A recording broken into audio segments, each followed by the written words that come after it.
Once upon a time, not too long ago, a lady, Ruth Stout, wanted to live life slow. She didn't want to dig and she didn't want to hoe, so she planted her potatoes straight into the straw. Yeah. Hey, beautiful tribe. How you doing? So, we're back here on our little piece of land, our island of Eden, and what I've been doing this week is making garden beds inspired by the Ruth Stout method. And her method of making gardens was, in a sense, the start of a revolution, the lazy gardening revolution.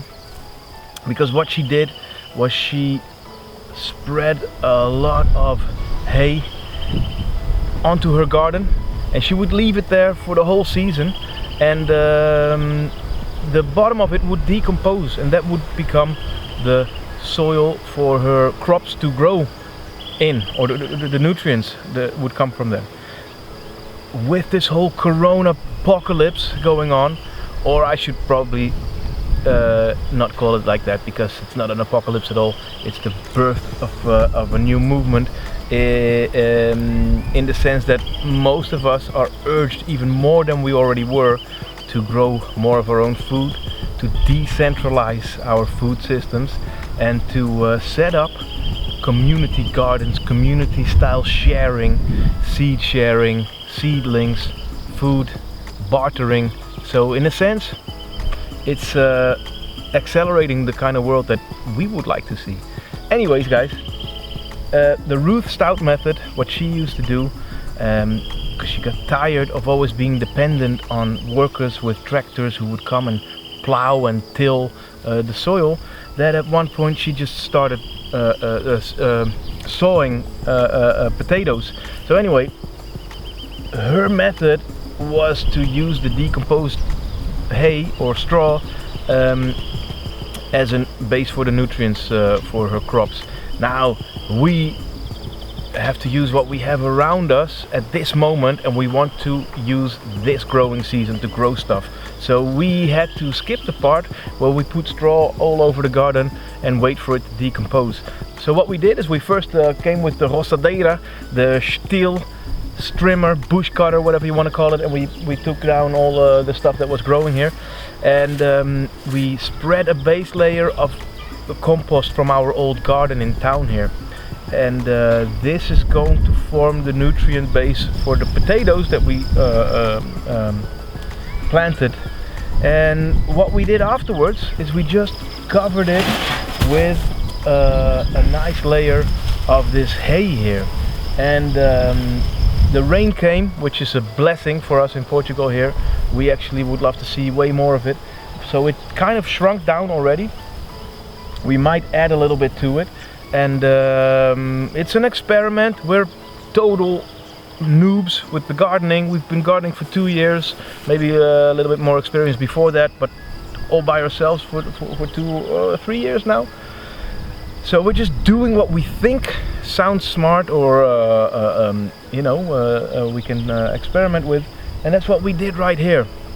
Now, I do have some concerns for the method as we did here, because this hay right here, it comes from our neighbor Jules, and it's really awesome that we can get it. It's a resource, but it is absolutely filled with seeds, weeds, and all kinds of stuff that was growing there. It's a mix of everything and anything. So we're using what we have around us as a resource, but at the same time I'm thinking, oh man, what are we doing to ourselves? We're giving ourselves a lot of work weeding in the future. So if I would have a little bit more time on my hands, I might have still used the same stuff, but I would have left the straw bales outside for a long time to be rained on, for the seeds to germinate, and then use it afterwards.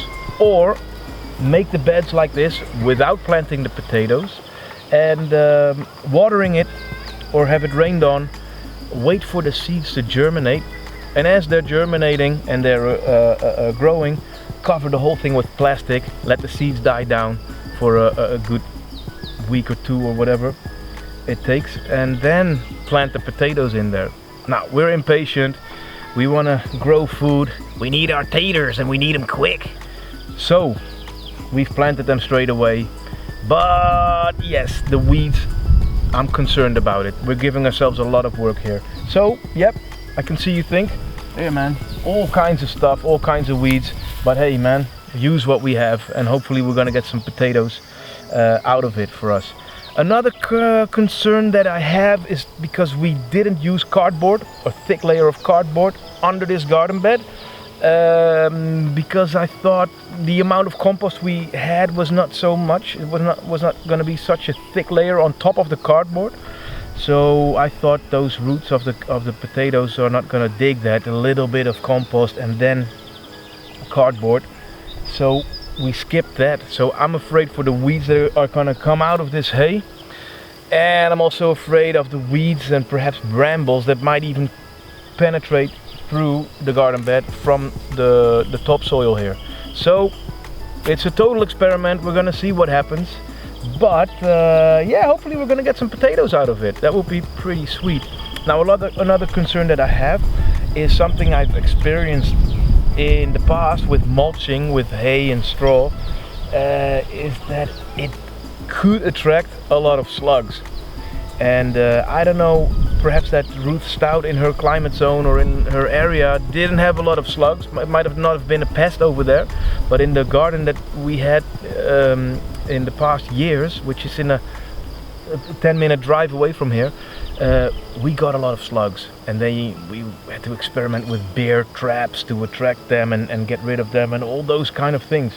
So let's see what happens, guys. So guys, that was my little gardening update for today. There's going to be some links in the description below the video about the Ruth Stout's growing methods, and to this really old grainy original video of her. It's really gold. And all I can say is, if you enjoy this kind of stuff, get out there and plant things.